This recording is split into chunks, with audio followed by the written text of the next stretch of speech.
Ito naman Secretary of Justice na ito eh. Hindi mo malang saan napulot itong Justice Secretary ito. Balat kayo rin eh. Saka bantay sa lakay pa. Kukup-kupin. Mm. Tapos sasabihin mo, you're deferring sa ruling ng Supreme Court. Eh hindi nyo nga ginawa yon from the very start. Mm.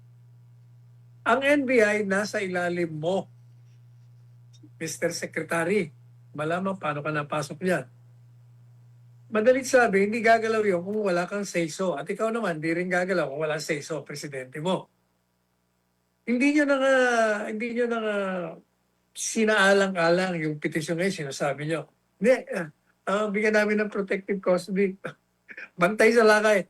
Para pag pumunta sa iyo si Bato, dadalhin niya na sa Hague. Hindi niya naantay niya ang ruling ng Korte Suprema. Buladas nyo lang yun.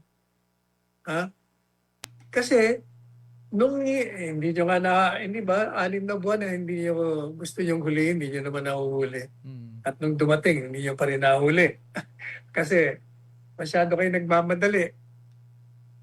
Sa halip na may ipag-coordinate kayo ng formal at na hindi yung magulo, nagmamadali kayo. Ginamit nyo pa si thrilling. Siyempre, gusto naman ni thrilling yun. Gusto nyo palagi nasa sa publicidad eh. Para pareho kayo, dapat pag-uuntugin ng mga ulo nyo. Tumutugon yung mga galaw nyo. Bigo nga ang yung pamamahala. Dahil kung hindi bigo yan, hindi magkakagulo ang bansa ngayon. Magulo nga tayo ngayon. Ang dami mo mga bati kasi, bagsak ang rating mo. Kasi nga, hindi ka tumugon ng tama. Kung meron mang pagtugon, hindi sapat.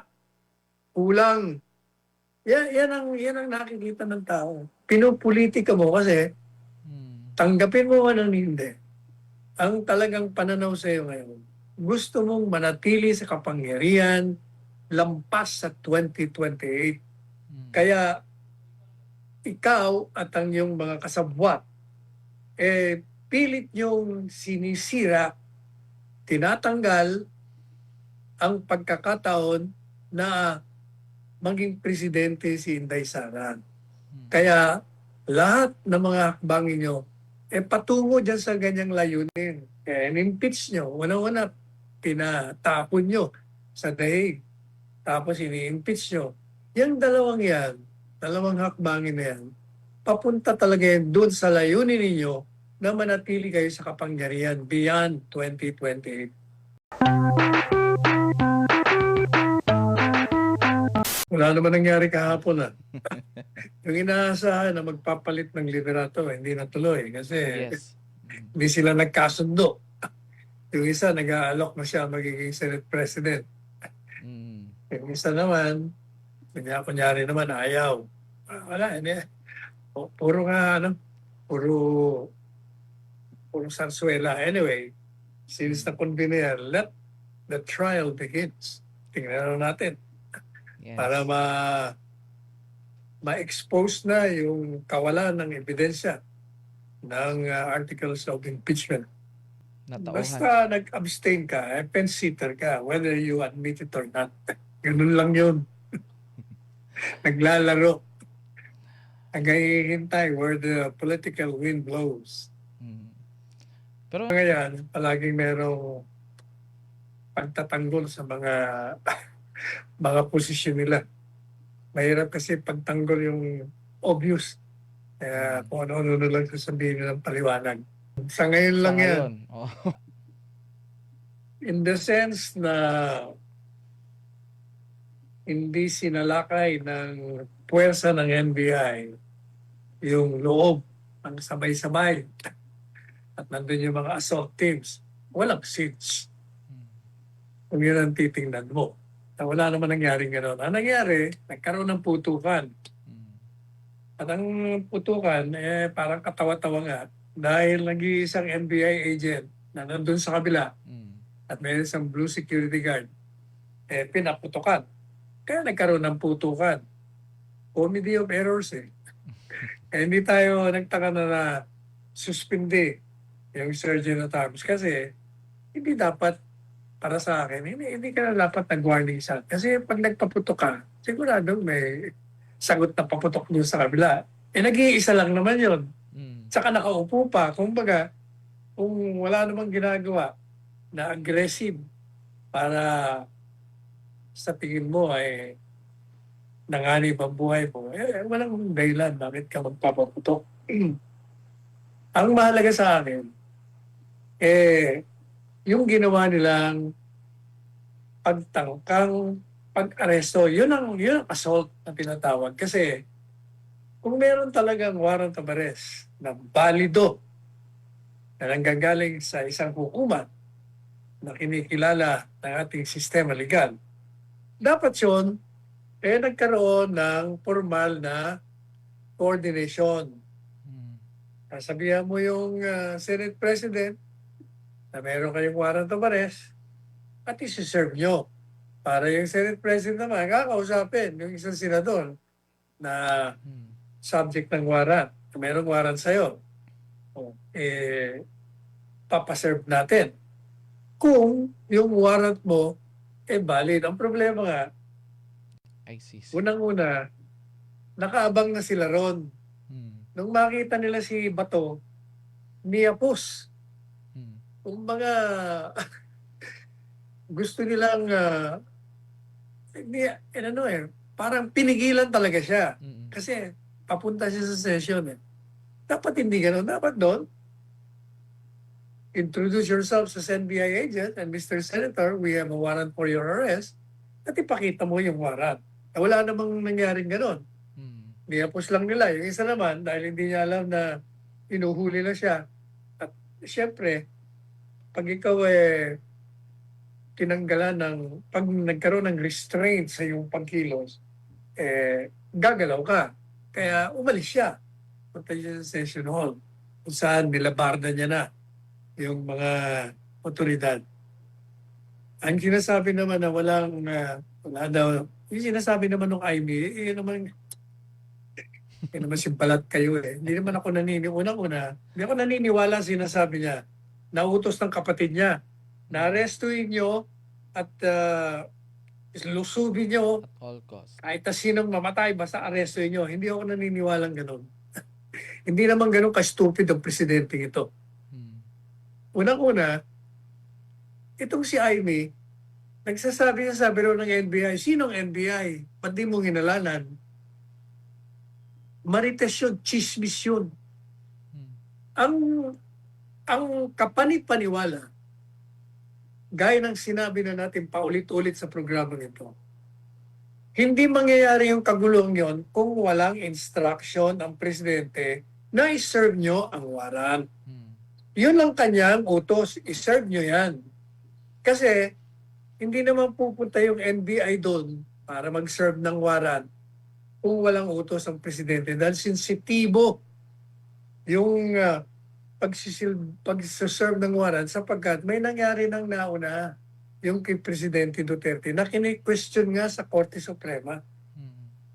Controversial na nga yun . Kaya pwede lang na iutos ng Presidente, iserve mo. Hoping na since wala pa namang ruling ang Korte Suprema,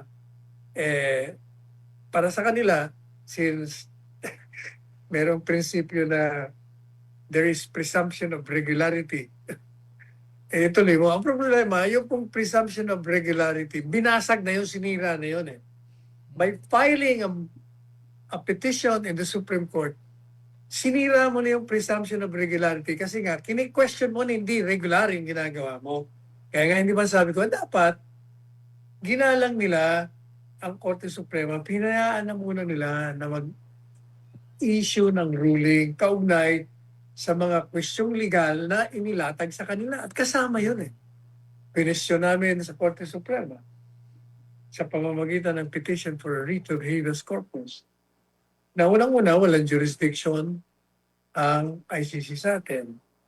Pangalawa, yung inisyu nilang warrant of arrest ay hindi wasto sapagkat wala na kayong jurisdiction, nag-i-issue pa kayo ng warrant. At even assuming na may jurisdiction kayo, hindi nyo naman sinusunod yung mismong batas ninyo, yung Rome Statute na padaan ninyo sa hukuman. Kaya, gaya ng sinabi natin, kahit ano pang mga side issues, hindi mahalaga sa akin yan. Ang mahalaga, may nag-utos sa NBI, sa Director, sa Secretary of Justice, na ipatupad ang warrant of arrest. Diyan nagsimula yan. At ito naman si Trililing, dahil alam niyo naman ito, sabi nga ng isang editorial, pathetic. Kawawa naman. Dahil ang tawag sa kanya, sundalong kanin. Nagwawagay-way siya ng kanyang warrant. Unang-una, hindi siya dapat ang may hawak ng warrant. Yung aaresto. Hindi naman siya law enforcement. Ordinaryong mamamayan siya. O kaya, pero ang punot-dulo talaga noon, may utos na ipatupad ang warrant of arrest. Iyan ang pinakaklaro doon. Ito naman Secretary of Justice na ito. Hindi mo malang saan napulot itong Justice Secretary ito. Balat kayo rin eh. Saka bantay sa lakay pa. Kukup-kupin. Tapos sasabihin mo, you're deferring sa ruling ng Supreme Court. Eh hindi nyo nga ginawa yon from the very start. Ang NBI nasa ilalim mo, Mr. Secretary. Malamang paano ka napasok yan. Madalit sabi, hindi gagalaw yun kung wala kang say-so. At ikaw naman, di rin gagalaw kung wala say-so, presidente mo. Hindi nyo na nga sinaalang-alang yung petisyon ngayon, sinasabi nyo. Hindi, bigyan namin ng protective custody. Bantay sa lakay. Para pag pumunta sa iyo si Bato, hindi dadalhin niya na sa Hague. Hindi niya naantay niya ang ruling ng Korte Suprema. Buladas nyo lang yun. Ha? Kasi, hindi nyo nga hindi ba, 6 na buwan na hindi nyo gusto yung hulihin, hindi nyo naman nahuhuli. At nung dumating, hindi nyo pa rin nahuli. Kasi, masyado kayo nagmamadali. Sa halip na may pag-coordinate kayo ng formal at na hindi yung magulo, nagmamadali kayo. Ginamit nyo pa si Trililing. Siyempre, gusto naman ni Trililing yun. Gusto nyo palagi nasa sa publicidad eh. Para pareho kayo, dapat pag-uuntugin ng mga ulo nyo.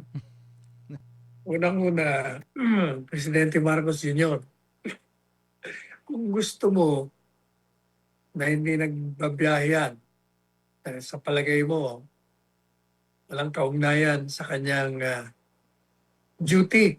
O hindi bigyan mo ng trabaho, tinanggal mo umalis sa Secretary as Secretary of Education. Bibigyan mo siya ng trabaho ngayon, may crisis ka eh. I don't think natatanggihan naman niya kung yung trabaho ibibigay mo kay VP Sara, makakatulong sa mga kababayan natin. Hindi. Sinolo mo, ang problema, hindi ka nga natutulog. Pero, sinasabi mo, nagtatrabaho kami rito. Ang problema, hindi nga tumutugon yung mga galaw nyo. Bigo nga ang yung pamamahala. Dahil kung hindi bigo yan, hindi magkakagulo ang bansa ngayon. Magulo nga tayo ngayon. Ang dami mo mga bati kasi, bagsak ang rating mo. Kasi nga, hindi ka tumugon ng tama. Kung meron mang pagtugon, hindi sapat. Kulang. Yan ang nakikita ng tao. Pinupolitika mo kasi, tanggapin mo man ang hindi. Ang talagang pananaw sa iyo ngayon, gusto mong manatili sa kapangyarihan lampas sa 2028. Kaya ikaw at ang iyong mga kasabwat, pilit niyong sinisira, tinatanggal ang pagkakataon na maging presidente si Inday Sara. Kaya lahat ng mga hakbangin nyo, patungo dyan sa ganyang layunin. Kaya in-impeach nyo, una-una, pinatapon nyo sa daig. Tapos ini-impeach nyo. Yung dalawang hakbangin na yan, papunta talaga yan doon sa layunin ninyo na manatili kayo sa kapangyarihan beyond 2028. Yan ang katotohanan yan. Hindi naman mahalaga yan. Kahit sinong BBM, wala yan. Palaging presidente pa rin. Yan, sumusunod lang yan sa kumpas ng presidente. Kabalbalan din yun. Alam nyo, yan si John Dick. Yan ang isa sa mga saving graces ng Administrasyong Marcos. makikita mo matino yung payag niya. Sabi niya, as far as he's concerned, hindi niya ipapatupad ang warrant of arrest. Kasi unang-una, wala naman akong hawak na warrant of arrest, sabi niya. Binigay nila sa NBI, siguro. Kasi ang posisyon niya, tatanggapin ko lang, papatupad ko lang yan kung galing yan sa hukuman ng Pilipinas. O yun, tama yun. Kasi talagang yung pinagpipilitan kasi alam po ninyo, ini-invoke palagi nila yung Republic Act 9851. Kahit na yung mga dating justices, yun ang sinasabi. 9851, yan ang applicable dyan. Kasi under Republic Act 9851, ang Estado daw ay maaaring magsuko ng isang mamamayang Pilipino na iniimbestigahan ng International Criminal Court o anumang foreign tribunal. Either isuko yan o kung bansang humihingi sa isang Pilipino kaugnay sa isang krimen na naganap sa kanila, padadaanin mo sa extradition. Ngayon, ang tinutukoy nila yung surrender. Hindi mo maaari yun, gaya ng pinaliwanag ko na. Yung provision na yung may kulatilya. Ang unang kulatilya doon, in the interest of justice.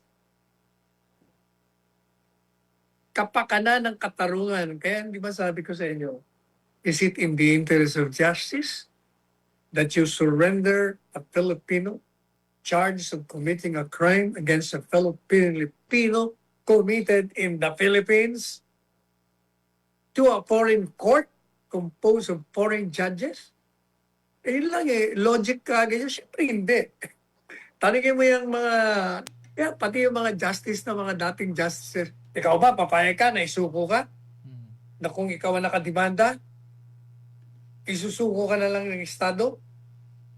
Yan ba, is that in the interest of justice, the concept of justice in our country? O. Pangalawa, may kulatilya pa sa ilalim. Sabi niya, in accordance with extradition laws and other laws. O, madaling sabi, patadaanin mo pa rin sa batas na umiiral kaugnay sa pagsuko ng individual. At ang pangatlo na pinakamahalaga sa lahat, kahit na wala na yung mga interest of justice, kahit na wala na in accordance, ito po ang pinaka-basic na nakakalimutan ng mga abogado na ini-invoke ang 9851 na pwede kang magsuko ng mamamayan. Hindi po pwedeng basta ka magsusuko ng mamamayan. Kasi pag sinuko mo ang isang mamamayang Pilipino, and for that matter, any foreign national na residente rito, pag isinuko mo yan, ibig sabihin, tinanggalan mo siya ng kalayaan. You surrender that person and you deprive his liberty. Anong sabi ng konstitusyon namin? No person shall be deprived of life, liberty, or property without due process of law. Hindi mo maaaring tanggalan ng buhay. Hindi mo maaaring tanggalan ng kalayaan. You cannot restrain his liberty. You cannot deprive him of liberty without due process of law. Yun ang pinakamahalaga dun eh. Hindi mo basta isusuko nang wala na hindi dumaraan sa isang proseso at sinabi mo sa kanya, nakadimanda ka. Anong masasabi mo dyan? Gusto kang kunin. Gusto ka naming isuko. Bigay mo kami ng mga pahayag mo na maaaring magbagong isip namin. Yun ang due process na tinatawag. Kaya hindi po pwedeng sabihin na surrender kasi under Republic Act 9851 nakalagay naman doon pwedeng isuko. Pwedeng isuko kung padadaanin mo muna sa proseso na tinutukoy ang Bill of Rights. Ang hirap sa inyo kasi yung mga abogadong iba, ang pinaka-basic nakakalimutan nyo. Ang mga dinidiskusyon nyo, yung mga side issues, ano sinasabi ng batas, ang mga pinasa ng Kongreso, anong sinasabi ng treaty. Huwag ho yun ang tingnan nyo. Ang tingnan nyo muna anong sinasabi ng ating konstitusyon. Kasi kahit anong sabi ng pinasang batas sa Kongreso, kahit anong sinabi ng treaty, kung ito'y lumalabag sa batas ng ating saligang batas, hindi uuubra yun. Yun ang pinaka-basic. Always go to the Constitution. Never mind the laws passed by Congress because laws passed by Congress can be declared unconstitutional, invalid, null and void. Ganon din ang mga treaties na pinasukan natin kung hindi sumusunod sa saligang batas. Ang pinaka-supreme, yun ang batas ng bansang ito. Yun ang mahalaga. Yun ang nakakalimutan nyo. Bakit nagkakaganyan ng mga interpretasyon? Kasi nga, gaya ng paulit-ulit ko na rin sinasabi, nakukulayan ang opinyon ng isang abogado, ng isang justice o dating justice, o COMP, o sino mang opisyal, o mamamayan, nakukulayan mo yun dahil galit sila doon sa subject ng pinag-uusapan. Ayaw nila kay Sara Duterte, ayaw nila kay Bato, ayaw nila kay Duterte, kay Digong. Kaya yung mga interpretasyon nila patungo palagi sa pagkontra sa kanila. Yan ang katotohanan dyan. Pero kung objective kayo, ginagamit niyo yung pinag-aralan niyo sa batas at tinatawag na sentido común, logic at the same time, talagang tingin nyo, hindi po pwede basta isusuko mo. Ano yan, manok o aso, bimimigay mo lang. Mm. Tao yan na mayroong kalayaan. Yan ang pinaka-importante. Yung freedom of movement, of mobility. Liberty. Hindi mo basta po pwedeng baliwalayin yan. Hindi mo po pwedeng sirain yan. Hindi porket ikaw ang Estado. Ang Estado, ang gobyerno, kaya nga inilikha po yan ng sambayanang Pilipino. Para pangalagaan mo nga sila. To serve, pagsilbihan, to protect. Bigyan ng proteksyon. Paano mo pagsisilbihan at bibigyan ng proteksyon ng isang mamamayan? Basta isusuko mo lang nang hindi dumaraan sa isang proseso na bibigyan siya ng pagkakataon upang malaman niya kung bakit mo siya isinusuko at anong krimen ang ginawa niya. At meron nga bang probable cause na maaaring i-validate yung warrant of arrest. At the same time, mandamiento di aresto nga ito ng isang dayuhan na sinasabi na nga natin, wala kayong jurisdiction ang kulit nyo. Ito namang mga nasa kapangyarihan natin, nagmamaang-maangan, kunyari, hindi niya alam. Hindi, may obligasyon tayo. Obligasyon, kasasabi mo lang walang jurisdiction, may obligasyon. Sabihin mo, Interpol. Ang Interpol nga, coordinating agency lang, makikiusap lang nga. Pag nakiusap, pwede mong tanggihan. Basta sabihin mo nga, hindi kami makatanggi. Obligasyon. Hindi po totoo yan. Kabalbalan yan. Gusto niya lang talaga na itapon si Duterte doon sa dahig sapagkat siya ay isa sa gabal sa inyong pananatili sa kapangyarihan. Ganon din ang ginagawa niyo kay Bato ngayon. Sa gabal din yan kasi kakampi ng mga Duterte. Ganon din ang ginagawa niyo kay Inday Sara sapagkat magiging presidente siya, mawawala kayo. At uusigin pa kayo. Pero pag si Inday Sara na presidente, natatakot kayo na maghihiganti. Hindi ho siya maghihiganti. Kung may nagawa kayong kasalanan, uusigin kayo, bibigyan kayo ng due process. Hindi kagaya ng ginagawa nyo sa mga Duterte at sa mga kaalyado nito. Tanggapin sapagkat kailangan niya ng bansa. Mm. Kung saan pupunta, hopefully, dahil ninakaw nila lang marami, kailangan palitan muna habang hindi pa nare-recover, yun ang muna ang gamitin. Okay yun. Mga okay na yung Asian Development Bank na yan. Dako na po tayo sa mga mensahe mula sa ating mga kababayan na nanonood sa mga oras na ito. Attorney Sal, may tanong si Enrique Tiempo. Ewan ko kung ano ibig niya sabihin dito, pero malapit na ba ang simula? Malapit na hindi ka maintindihan ng mga tinatanungan mo dahil hindi maliwanag ang tanong mo. Ayan.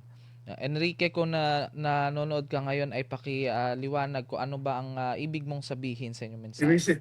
Sabi niya, malapit na bang mawala si BBM? Malapit na bang maabsuelto? Malapit na bang makonvict? Malapit nang mawala ang kahulugan ng mga sinasabi mo pag hindi mo niliwanag. Ayan. Yan, mapadala ka ulit ng mensahe, Enrique. Maraming salamat. At sa iba pa, si Sherwin Laude, attorney, binabastos na ng ICC ang ating justice system. Ang SC naman parang wala lang sa kanila. Attorney, ang ginagawa ng admin is to remove political enemies. Matagal, hindi lang binabastos, sinasalakay ang ating soberentiya. At yan naman, ang nangyayari, kasi tinotolerate naman, hindi na nga tinotolerate. Di ba sinasabi ko, pagsabuatan. Kaya hindi po ba sinabi ko, yan ginagawa ni Presidente Marcos Jr. Sa totoo lang. It's a high crime. It's a high crime. It's a betrayal of the public trust. That's an impeachable ground.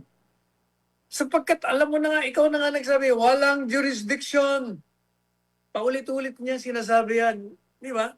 Mula nung naupo yan, ano pa sabi niya? Hindi kami magko-cooperate in whatever form or shape. Can you imagine that? Ang tindi Pati yung Secretary of Justice Remulla, ganon din ang sinasabi. Hindi namin isusuko yan. Hanggat hindi dumaraan yan sa local courts. O yan. O, ang ginawa nila, tinuloy nila. O, anong ibig sabihin? O, naging pag-sabuatan ka sa ICC, ganon lang kasimple yun yan. Ayan.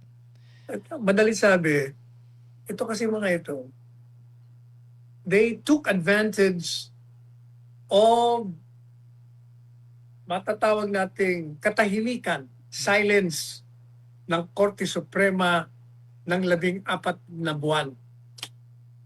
O hindi lang 14, 16. Kasi 1 year and 4 months na yung petition na inilatag namin. Dahil tahimik ang Korte Suprema, hindi pa nare-resolve. Pwede. Habang hindi tayo pinipigilan, gawin na natin ang ating mga kalokohan. Oh, they're taking advantage. Yan ang katotohanan yan. Pero hindi ko kayo magtatagumpay. Maniwala kayo. Tingnan ninyo ang kasaysayan. Walang kabuktutan, walang kasamaan na pagdating sa huli, nagtagumpay. Tandaan nyo, tingnan nyo ang kasaysayan. Deja vu. Attorney Sal, maraming salamat po sa iba pa nga. Meron pa siyang pahabol na mensahe, Attorney Sal. Kaugnay naman to sa Senado. Dapat si Soto ang kasuhan dahil pinayagan niya pumasok nitong Lunes yung NBI. Alam niyo, sabi ko nga, kung walang utos sa taas, walang pupunta ng NBI doon. Kaya wag niyo nang ituro kung sino may kasalanan. Yung pinakaugat ang puntahan niyo. Ugat, the root cause. If there was no instruction from the palace to serve the warrant, that warrant would have not been served. Unlawfully and irregularly. Kaya nagkagulo. Ayan, maraming salamat po muli, Attorney Sal. Samantala, may babasahin pa tayong mensahe, Attorney Sal, mula naman kay Mel. Halatadong masakit pa rin ang loob ni Mig sa majority dahil sa pagkakatanggal niya bilang Senate President noon. Lahat yan, puro balas si Boy. Sakala siguro nila, pag nagkaroon sila ng posisyon, yun permanente na. Yan ang problema. Pansamantala lang ulat yan. Pag nilagay kayo dyan sa kapangyarihan, may termino yan. Pareho ng buhay. Ang ating buhay, may termino din. Hindi pa pwedeng sa panghabang buhay tayong buhay. whether we like it or not, we will leave the earth and go to the spirit world.